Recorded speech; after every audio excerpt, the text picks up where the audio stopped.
So where I'd like to start, just briefly, is on the self-assessment. You should be seeing my screen shortly, so that's going to change your screen a little bit in terms of what that looks like.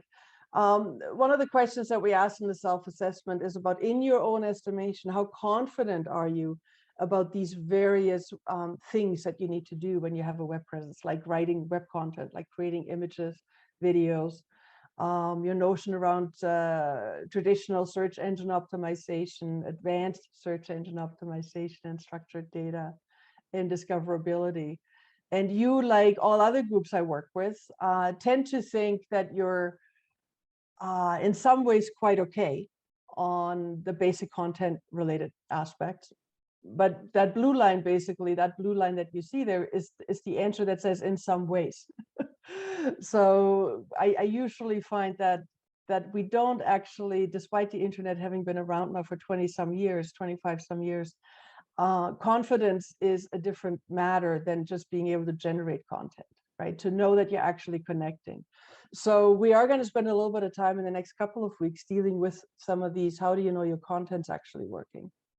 And then the Beyond Fundamental series, as I was alluding to, is more about how search engines work, how the interaction with your website and search engines work, and what you can do to make that a much better experience, both for your organization and, most importantly, for your audiences and potential audiences, of course.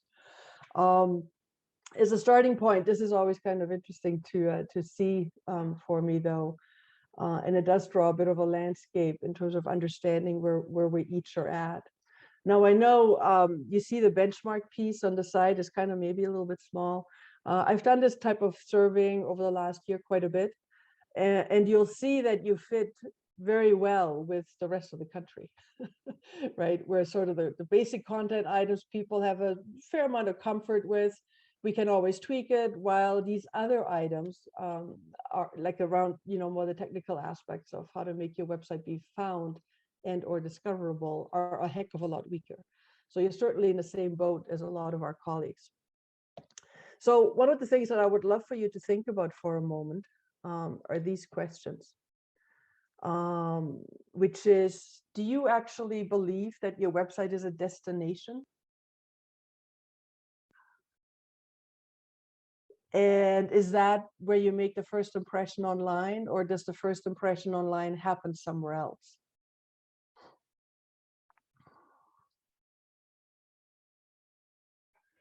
If anybody wants to chime in on that, feel free to unmute for a moment. There's no right answer to that. There's just a range of answers to it.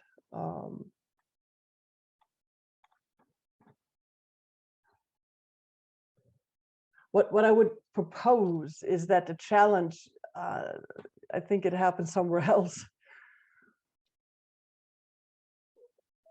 Yeah, absolutely. So I think part of what happens, Jean-Marie, is that the place where most people will experience your website or your web presence first is on a search engine. And the most dominant search engine is Google.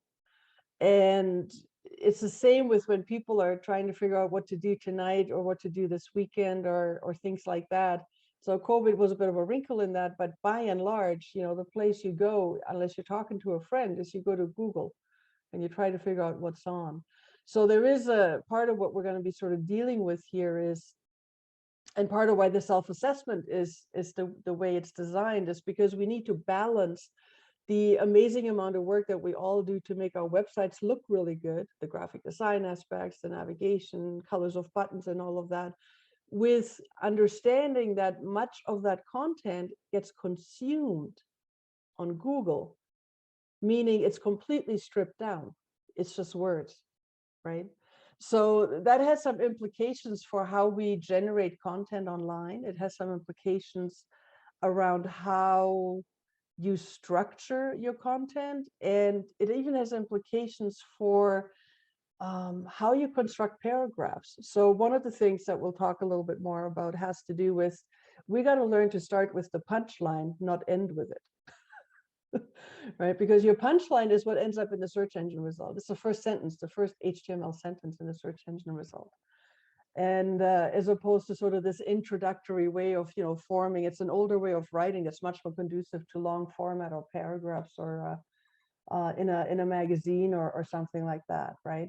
So there's a bunch of retraining that we'll need to do, but it's really driven not by that your website is constructed incorrectly. It's driven by the fact that when search engines become the primary way that people consume content from your website, you need to put that lens onto it and start to moderate how these pieces work together. Which is why one of the questions we ask is what happens when you enter your actual name or your URL in Google, and what's that search result look like, right? Not too long ago, I was still working with clients whose search result would be the footer, because they would have like a full graphic as their homepage, and Google can't read graphics really well. So what would happen is the footer might be the only HTML text on a homepage, which then becomes the search result. And as you might imagine, the footer would include words like privacy policy, legal, copyright. So there wouldn't be things that actually position you that help the user to understand that they're in the right place, right? So those are some really quirky little unintended things that can happen, where the most beautiful looking site, well constructed from a human standpoint, actually isn't nearly as useful when it gets displayed on any kind of search engine. So as far as introductory remarks go, I just want to pause here for a moment and make sure that, sort of as a bit of a positioning narrative, this is making some sense to you.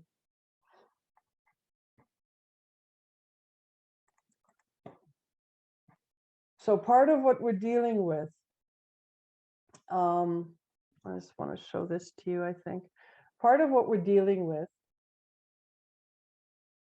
is this challenge of building an integrated presence online that makes some sense. So you'll see over the next few weeks when we do workshops, there's some breakdown in terms of, how to make Google your friend, some basic content considerations, but we're also going to talk a little bit about social networks and content in social networks and how that all fits together, right? The assessment is trying to touch on all of these items for you and help you understand where you yourself feel like you're doing well and where you're needing to really dial it up. And part of what's really different now about the internet that wasn't sort of existing in the same way even 5 years ago is that we're now needing to think about not only humans who read and engage with your content on your website, but we need to think about the machines, the search engines that actually generate understanding and meaning from that. So that's a far different thing than simply, like how does Google know what DOG means, right? It only knows that means dog if it's been taught that DOG, that sequence of letter, means dog, right? So, and the way that Google would learn a thing like that is through meta tags, through tags that say dog, category animal, category four-legged, category, whatever, domesticated. And off you go, right? It's like, so there's ways in which search engines become smart, not because they can actually read English or French or any other language, but because we explain to them the meaning of these things categorically. So in that process, there's been a lot of change that's happened in the last 5 years. This is what the sort of terminology around advanced SEO is getting to. Advanced search engine optimization and structured data. So those are concepts that, I find people are a lot less familiar with, but they actually are critically important for your web presence moving forward. So we do need to understand a little bit about what that actually means to us. There's a few other things that I think are worth talking about briefly, that are massive changes online that are impacting how you need to think about the content and who and how your content is accessed and consumed. So one of those is half of all web traffic is mobile now. It's these little guys that we're primarily consuming web content with, right? That's why we have all these scrollable websites now. That's why your homepage all of a sudden is very long and has a lot of pieces of content, because on mobile devices, it's easier to scroll than to click. Simple as that. That's the reason why that's happening. We know that social media networks are incredibly dominant. User rates for Facebook are, Facebook is the biggest country on earth now, right? In terms of its user group, far outweighing what goes on in China with 1.5 billion. Those are, and while they're not all your audience and they're not all your people, that dominance pervades almost no matter where you are now. It doesn't matter if you're rural or urban. It doesn't matter if you're in the US, Canada, or other parts of the world. There is a very indelible dominance. When you're getting into Asia, there's some other pieces that happen as well. For our purposes, the social networks we know are the most important ones. So Facebook, Instagram, Twitter, TikTok has, been rapidly rising, of course. The other big shift in the last little while has been that video has become really dominant. So if you're still primarily text-based when you're communicating online, you're leaving a lot of space available for others to fill because they do video and you don't.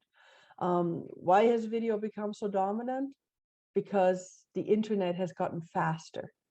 It's strictly a function of my ability to upload and download video has increased. And that was done through 4G networks. So depending exactly where you're located, you may or may not have that capacity. Like where I live in Whitehorse, I do.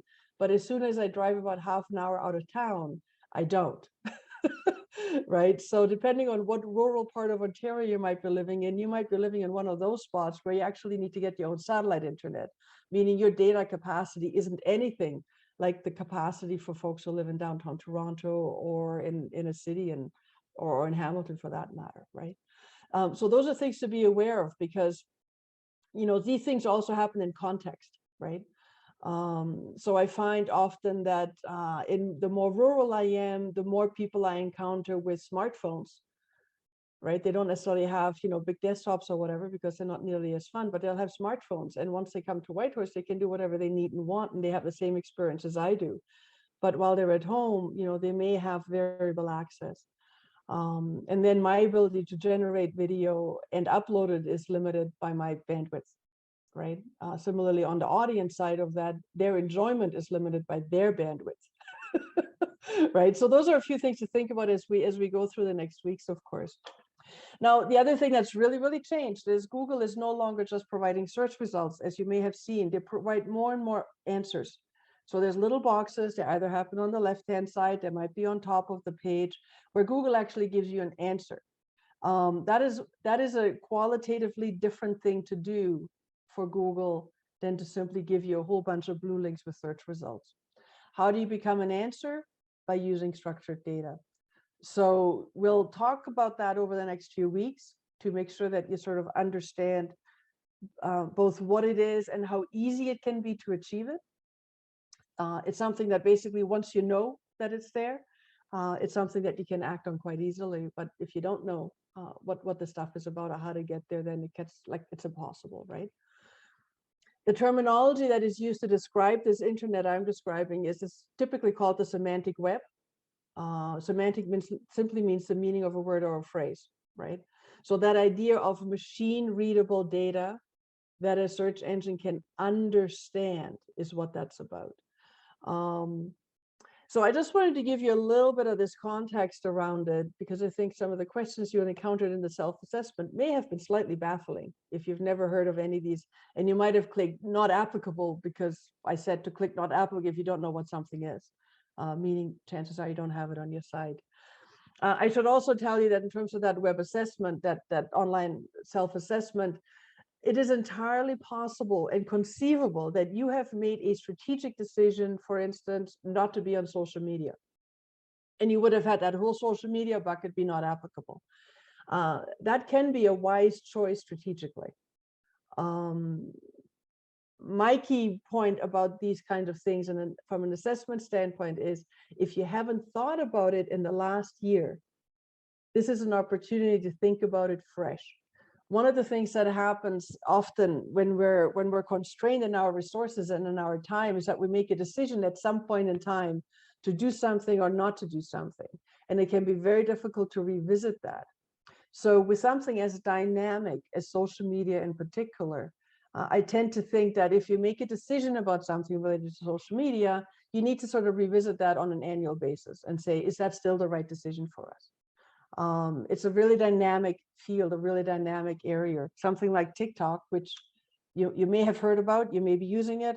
I lurk on it a lot. I just watch the videos until I get bored, right? And then I move on.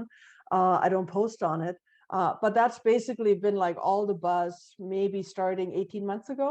It's not that long, right? So those and it's got over 1 billion users now globally, many of them in China, because that's where it was founded. But that kind of evolution can happen really, really rapidly. And depending on who you are, depending on what you aspire to, and depending on the audiences you care to attract, that could be, like the most important thing that you've missed a boat on if you haven't revisited, that basic question about how do I use social media? What's new? How is it relevant to me? Many of your websites seem to be still built for Web 2.0. So all traditional search engine optimization, a focus on keywords. Web 3.0, which is not a synonym for the semantic web, is predicated on things like discoverability. That idea of Google provides answer, that's part of discoverability. But the other thing that Google does, it will show you things like the ones you searched for. So if you do a search for most famous living artist or musician, you'll get a list of a whole bunch of musicians. If you do a search for your favorite musician, you will discover that Google might suggest in a band, maybe of images, similar musicians, right? So if I'm looking for, I don't know, some folk alt rock kind of a thing, or for a puppeteer, it really is like a specialization within arts and culture, you might actually find that Google recommends that you look at a whole bunch of other things that are like that. That's also a function of discoverability. And then the idea of keywords versus another way of marking up your content using a thing called standardized metadata semantic markup. So that simply is the thing about where, DOG, dog, the tag is animal, right? So we know it's an animal. Otherwise, why would Google know that? Similarly with, how do I know what 30 is on your website? Well, chances are if there's a dollar sign in front of it, Google might figure out that that's a price and not part of an address or some other kind of a number, right? But Google actually likes us to tell it that something is a price, or that something is a start time and something else is a date. So those are all, basically straight up numbers, but different numbers, different meanings. So that's what markup or metadata or structured data is really about. Now, just to finish a little bit of a contrast in terms of the world that you might be much more familiar with and the world that we're going to be talking about as we proceed through this, is this notion of your website as a destination, a place you drive traffic to. Those are all Web 2.0 concepts. So the web of like the 2010s, basically. Now it's much more about the database in which you house your content. So when you're using something like a Foursquare, Squarespace, Wix, WordPress site, what you're actually working in is a database, right? There is fields, you fill them in. They essentially become a database of content. And each field tends to have some code attached to it that you may not ever have looked at because you don't need to. But it's done on the back end of these tools, right? It might tell you that something is a title or a headline. It might tell you that something else is body text. It might tell you that something else is a slug, the permanent link for that page of a thing that you develop. So you'll see these headlines, but you don't usually see the code that generates. So it's very user friendly, and we like that. But what you're in fact doing is you're using an application that has become a Web 3.0 application. We're using one of those engines that help you build your websites. The good ones have adopted common metadata standards. So back to structured data and what that's all about. The other thing that's really, really different is Web 2.0 was a lot about the initial iterations of social media and how we got to connect as humans. But they're essentially essentially that world is a closed system, and Google is about ranking your pages, and it's all about keywords and the quality of your content. And it's a sort of reasonably equitable place in a certain sense. If you built your website well, you are going to show up when I do certain keyword searches and attach a geography, let's say. In Web 3.0, this whole thing around, you may have heard of knowledge graphs, you may not have, but a knowledge graph, the Google Knowledge Graph in particular, is a very large database that Google has generated from all of our web content. And it uses it to provide those answers it provides, or to provide those recommendations. So when I look for puppetry in Stratford, I might find Eileen and her universe, but I'll also might find things that are within 100-kilometer radius of Eileen that are pushed to me. That is done through that knowledge graph that simply, relates pieces of information to each other by a whole bunch of different parameters. Location being one, the particular art form being another. Female artists might be another dimension. Artists of a certain age, all kinds of things that Google can siphon off our web presences, right? And instead of having a closed system in place now where your website is a destination unto itself and we just use search engines to drive traffic to it, and you might use your social media to drive traffic as well, we're now looking at linked open data. So knowledge graphs are an example of linking pieces of information and opening it up for others to use. Okay, so those are all qualitatively different things about how the web works today that has dramatic impact on how we are relating to each other. And the concepts now are not search, but discoverability, right? So if you're not playing in that world, part of what happens is that you kind of drop off the radar over time, right? It's going to be harder for you to find new audiences because other things are occupying their attention. So that's why this is important for us to understand here. Questions, comments, anything that's on your mind? Where you're going? Like, can you say a little bit more about this thing you've just said?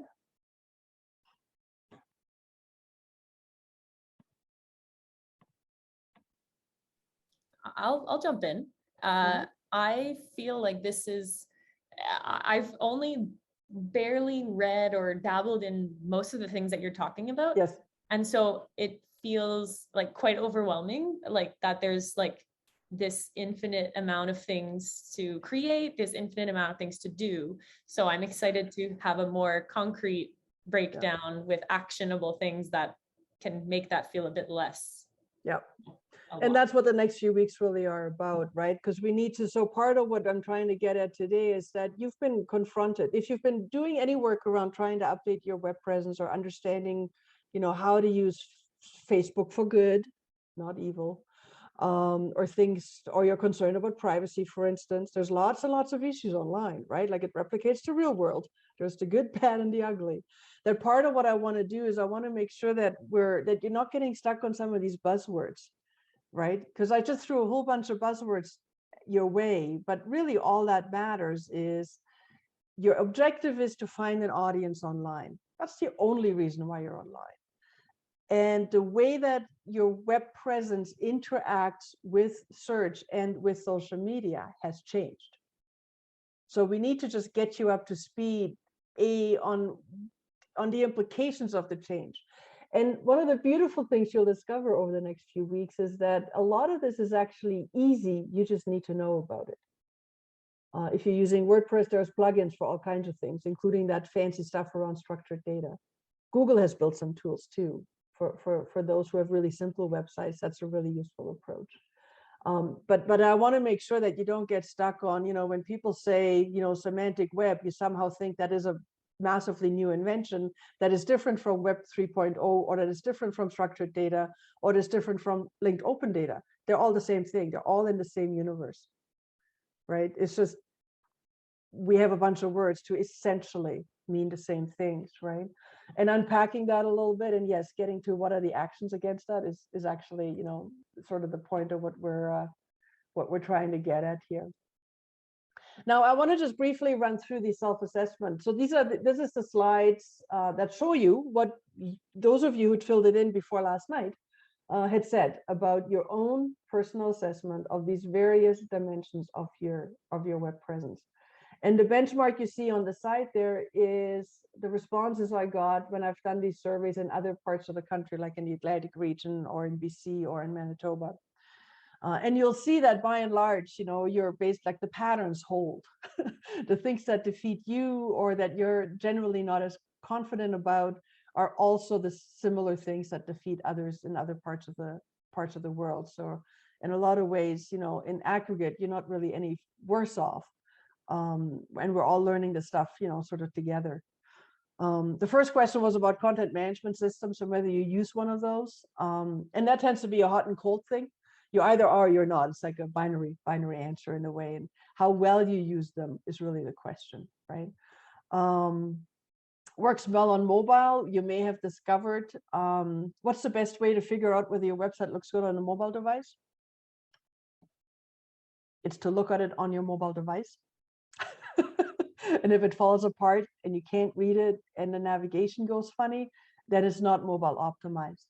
Today, the good news for you is that the vast majority of the do-it-yourself web builder tools like WordPress and Wix and whatever automatically do that for you. You don't have to do anything at all to have a mobile optimized website.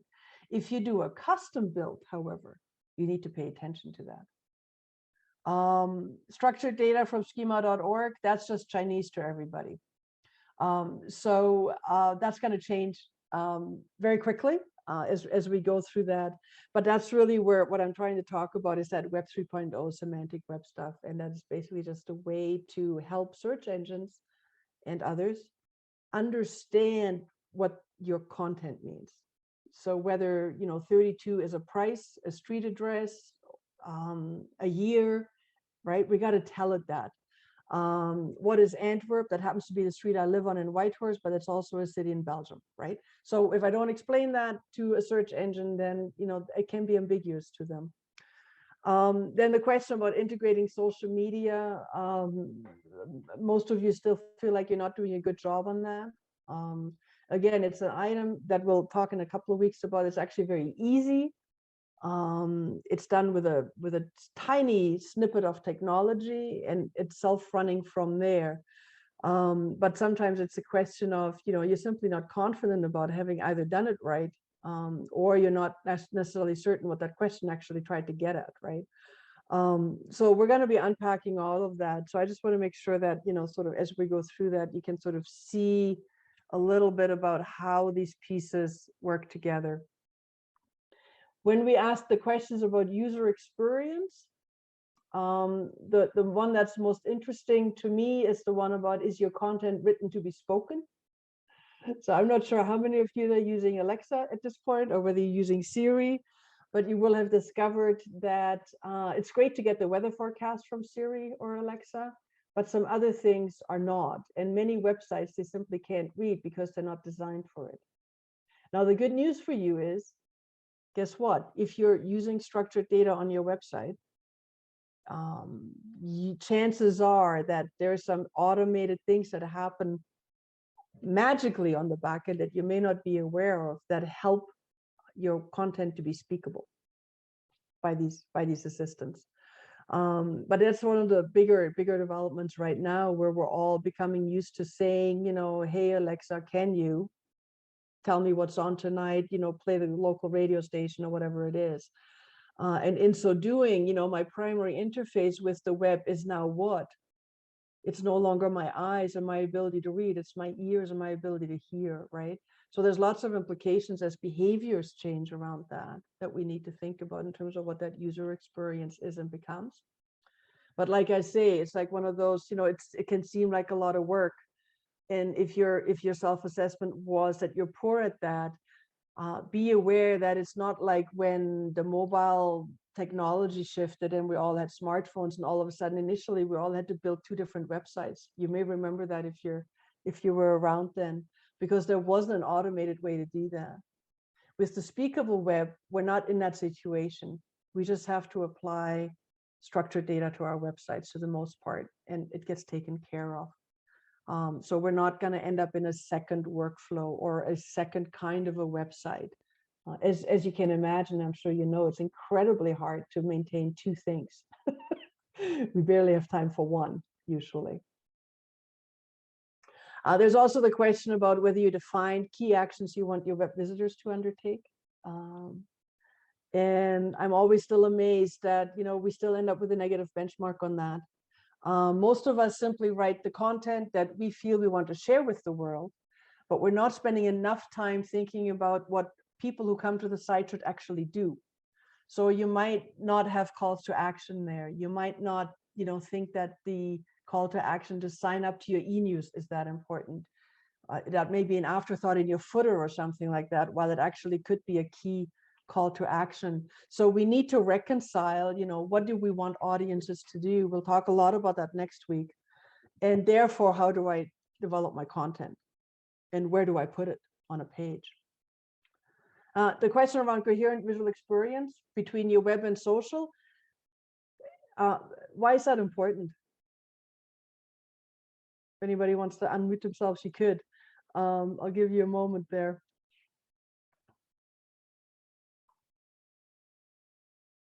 Why is that important? That's important because you want to make sure that people feel like they're still in your universe. If you don't give them a coherent visual experience, they'll get lost and they'll become insecure, right? So, and when you get on Facebook, you know that you have a header graphic that doesn't have the same sizing as your website, and it's always kind of screws up things, and your logo may or may not be designed to fit in that little circle that you get for your profile picture and stuff like that. So there's always adjustments you've got to make, which is why I tend to not talk about the same visuals, but to have a coherent experience, because those adjustments are simply things that, you know, you don't get a choice about having to make. And some of us are really good at that. I mean, especially when you're into theater arts or visual arts, or, you know, set design or puppet design or things like that. You tend to be, you know, really acutely aware of the coherence of visual experiences, perhaps more so than writers might be. So that's a positive thing. But I just wanted to sort of make sure that you understand what I'm actually after, that it's basically the brand experience that you provide. Now, the third item was about amplification, right? You got a web presence. How do I get that out into the world?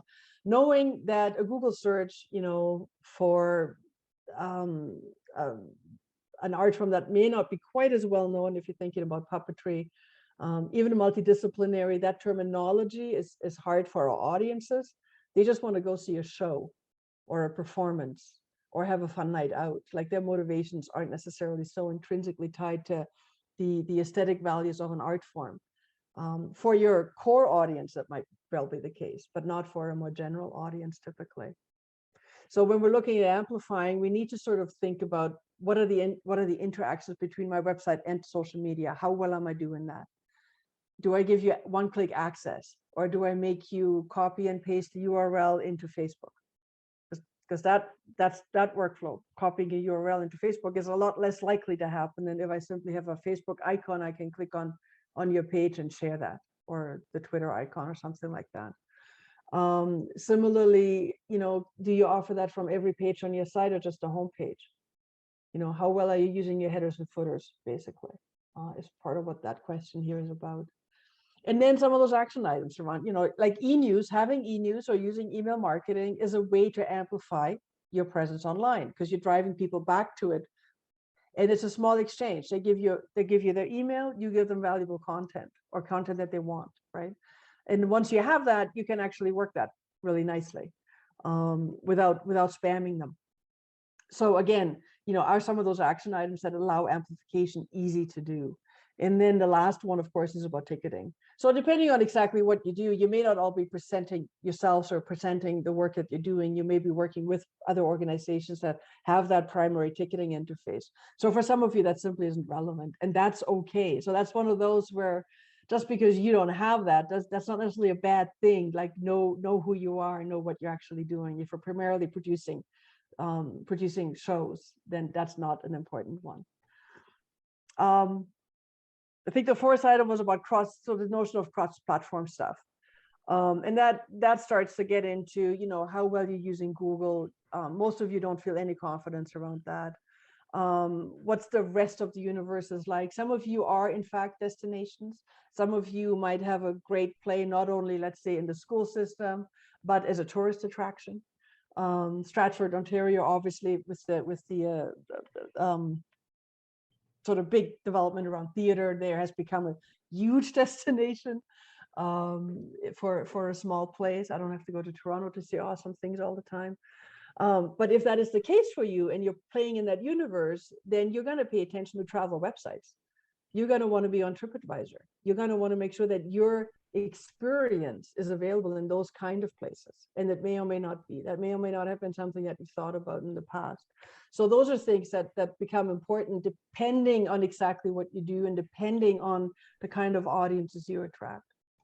Some clients I work with in other parts of the country are incredibly rural places, but let's say Pictou, Nova Scotia, a town of 3,400.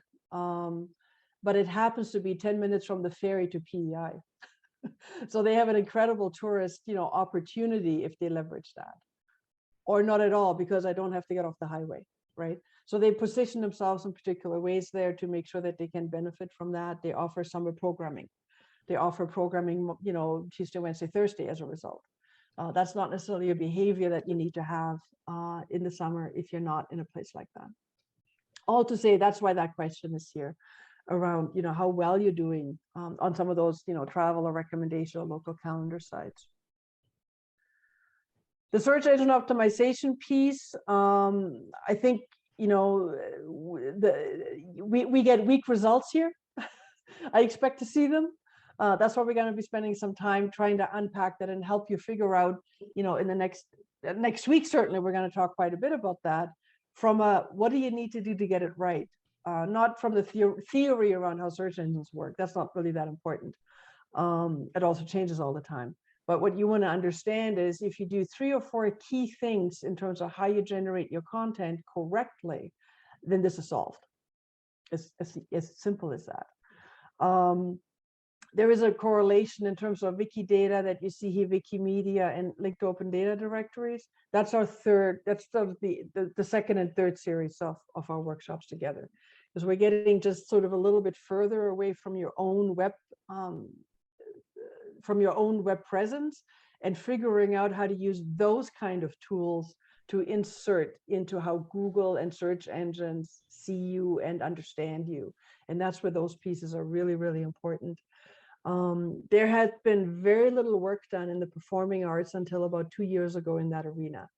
So there's been a lot of learning, and you'll get to benefit from sort of the nitty-gritty on how to, as opposed to trying to sell you on this is important, which is what it was like 2 years ago when nobody really had heard about those kind of things. In terms of social networks, you know, the confidence tends to be quite a bit higher when it comes to social networks. I think some of us might actually not even have a website as such, but use Facebook primarily, or maybe Instagram primarily as your primary interface to an audience. Again, that can be completely appropriate depending on who you are and what you're really doing. And, you know, I think, so what we see there is much more confident. We tend to use it daily, right? So that's part of what confidence gets generated, and you get instant feedback. Like, it's not as hard as I have to go to my Google Analytics or whatever analytics you use for your website to try to figure stuff out. Is kind of removed. On Facebook, it's, did people like it? Did they like it quickly? What are the comments you're getting? So the feedback is much, much quicker, of course, which is why the confidence rises. The piece where I always and often see slightly less confidence is around boosting posts and increasing your reach. It depends on whether you actually have a business page or not. Whether you can do that, right? So if you only have a personal presence, this doesn't make any sense to you. But if you have a business page, then there's a whole array of tools that are available. So that's sort of where sometimes the disconnect happens there, depending on exactly the presence you have. Also, if you're on certain social media, not Facebook or Instagram, even Twitter isn't nearly as good on the advertising side. They've been improving over the last few years, but that was always their weakness because it was global and you didn't have a way to, you didn't need to tell them where you were in the world. while Facebook was always tied to you as a person. So all to say, there's highly variable, depending on which social media you've been favoring, there's high variability on your ability to use it for actual advertising in a smaller geography. And then analytics. So do we like numbers? Are numbers a good thing? Do numbers tell you something? I mean, I'm a researcher amongst other things, so I like numbers. It's kind of it's part of my natural habitat. Other people prefer experiences or visuals or other ways to make sense of the world. Again, it tends to be a hot and cold thing. On social media, it's easier to do quick analysis because you feel it viscerally. Google Analytics, you know, it's not as much fun. And it's not as immediate in terms of the feedback you're getting, and it's more work to try to really understand what's going on and what to do about it in terms of your web presence, right? But it is really important to actually pay attention to these things, because the thing you want to avoid is that you do a lot of work on your content and making your content look awesome, and then you don't actually know that it's working for your audiences, that you don't really know what impact it's having, that you can't tie together that massive effort that you're putting into putting your shows or events online or upcoming stuff online, and you don't even know that anybody's looked at it. So you want to make sure that that happens. And that's where analytics are important. And yes, it's just some numbers and trying to understand whether numbers are good or bad for you, whether they're positive or negative results, right? I don't really care about hair splitting the difference between 56% of the people did X versus 66% of people did X. It's positive or negative is pretty much the level at which most of us need to operate. The reason why I say this, because most of us don't have millions of users. That hair splitting stuff is meaningful when you have an incredibly large universe of users, right? But for most of us, you know, we might be looking at a few thousand visitors a year, or maybe even a month. So is it good or is it bad? Is it working? Is it not working? Is really the question you're trying to answer. It's very binary. And the gray parts aren't really so important in that context. So I'm hoping that this helps you just sort of put into context a little bit about that self-assessment. I'm just going to stop screen sharing here for a moment. How is this a bit of a helpful narrative to give you just as a sort of a first setup session here? Any questions or comments from anyone at this point?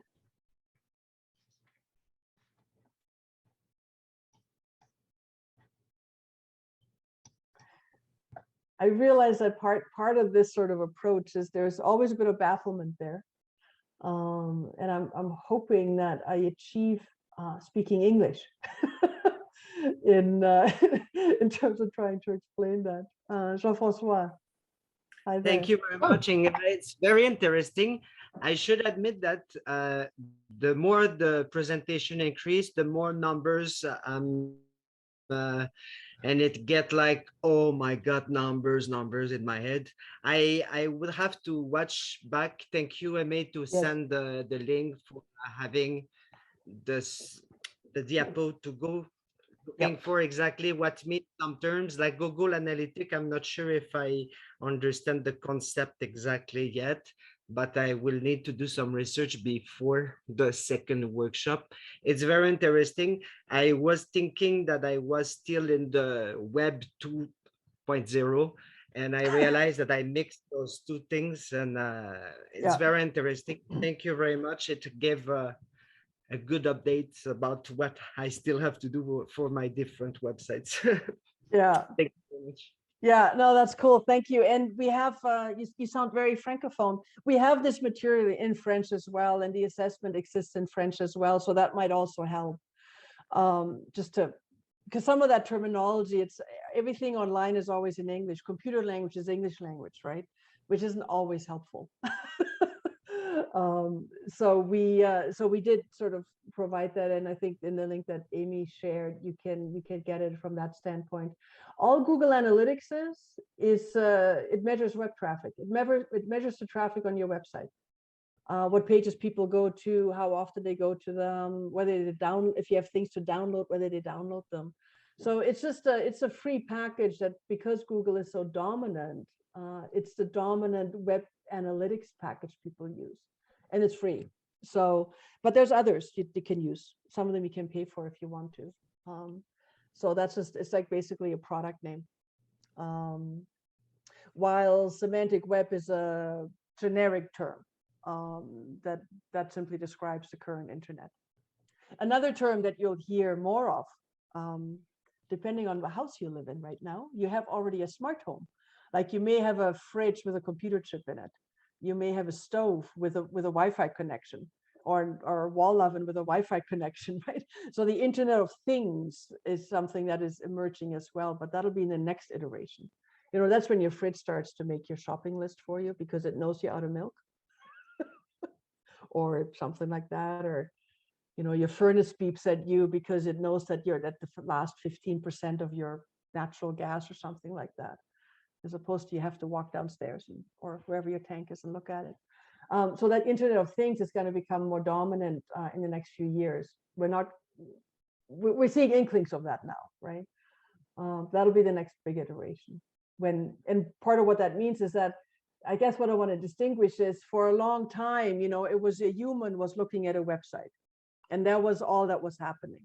And then search engines show up, and all of a sudden a machine is looking at a website and interpreting it, and then showing that to a human, right? Because most of us, even if you know the URL, you're going to go to Google and type it in the search box, right? That's a dominant behavior. So even if I know you, I'm still going to go to Google first. So that interface is very important. And when we talk about the Internet of Things, what happens is that a thing, an appliance, talks to another appliance and makes decisions for us. So the role of the human, right? It's supposed to be convenient and supposed to be used for good, but the role of the human and our human interface is changing, right? So that's part of what we need to be aware of, because there's implications that we're going to be talking about for how you put your stuff together so that ultimately humans can find it and act on it. But the interface is not just your web page, not just your social media. There's also search engines, and there's some other tools that we'll talk about in a few weeks that come to bear on that. So it's quite important to pay attention to that, because you don't want to waste your time writing awesome content that nobody can find. That's what we're trying to avoid, right? Any other quick questions from anyone or comments? Making notes, that's good. We are recording these sessions, so I think one of the benefits you'll have, and once you see the Zoom recordings, you can actually fast forward through them. And you can just go to the parts here. You kind of went like, what did she talk about half hour in? So there are some ways that you can use that and cut down the amount of time that you're using to revisit. As an introduction, you know, this is an overview. I know it's a lot. And we're going to spend the next few weeks unpacking that and generating, you know, very doable, much smaller action items for you to rethink your web presence a little bit. We'll give you tools for that, ways to do that. It's not so daunting or complicated. You just need to get used to it a little bit. So there's, you know, clearly there's some learning that's going to happen. And the other thing I guess I want to say is we're keeping the sessions quite short, so they're compact, they're powerful. We're gonna have some homework at the beginning of each week. So Amy, I just sent last night a file to Amy for homework for the next 2 sessions. So she'll share that with you. If you can spend a little bit of time on that in advance of the session, it'll help you a lot. To be up to speed. None of them will be longer than 10 or 15 minutes, right? It's really just to get your headspace into a space to be able to give us a slightly elevated starting point.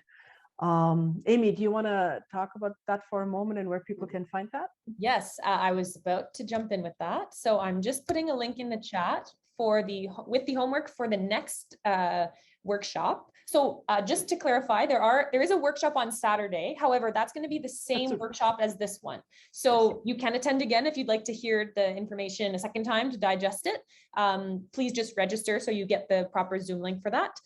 And then the next session, which will be next Monday, let me just get the exact date here, the 25th, same time, an hour as well. And I'm just going to paste an hour and 15.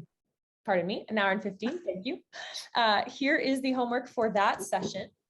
I'm just putting that here. It's in French. I translated it as well. So there's a French copy and an English copy as needed.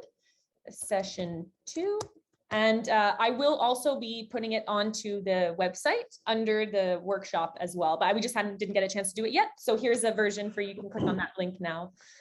You haven't had a chance to do that because you got it late last night. Yeah, but that's no problem. We've got it all set for everybody who is here right now. That's awesome. So we're at the end of our time this morning, this early afternoon for you, most of you. I want to respect our time. I really appreciate your attention. I really appreciate your feedback. Let's make sure that as we move forward that, you know, we're traveling together. I don't want to be so far out ahead of you that, you know, we're losing you. And so if we can sort of make sure that, you know, you give me enough feedback to keep me speaking in a way and explaining things in a way that, you know, you can follow clearly, that's the objective. This is about you having a good experience and learning together as we move along. I just see that Robin is holding up a sign. I just cannot read it because the backlighting. Could you just angle it slightly? 1 sec. I'm going to have to make or unmute yourself, perhaps. Am I audible? Yes. Okay. Yeah. Sorry. My Zoom has melted. I can't see anything on my screen properly. Will you? I can't access the chat. Will you email the homework? Absolutely. I'll email it to everybody who is registered for this. Okay, and I'll likely be able to put the video up as well. So hopefully I can include both of those in the same email. So you got it all in one place. It will also be on the website though. So if you lose the email or, you know, you're too lazy to go check your emails, it'll be on the website too. Thank you. Awesome. And we can see you, Robin. So your camera is working great. I have figured out I can turn my camera on and off, but literally my screen is gray and I can only see Alexa and I'm sorry, I don't know the name, but you're the host. And you are the only two people I can see right now. All right. And everything is gray. It's really weird. Yeah, that's a little strange.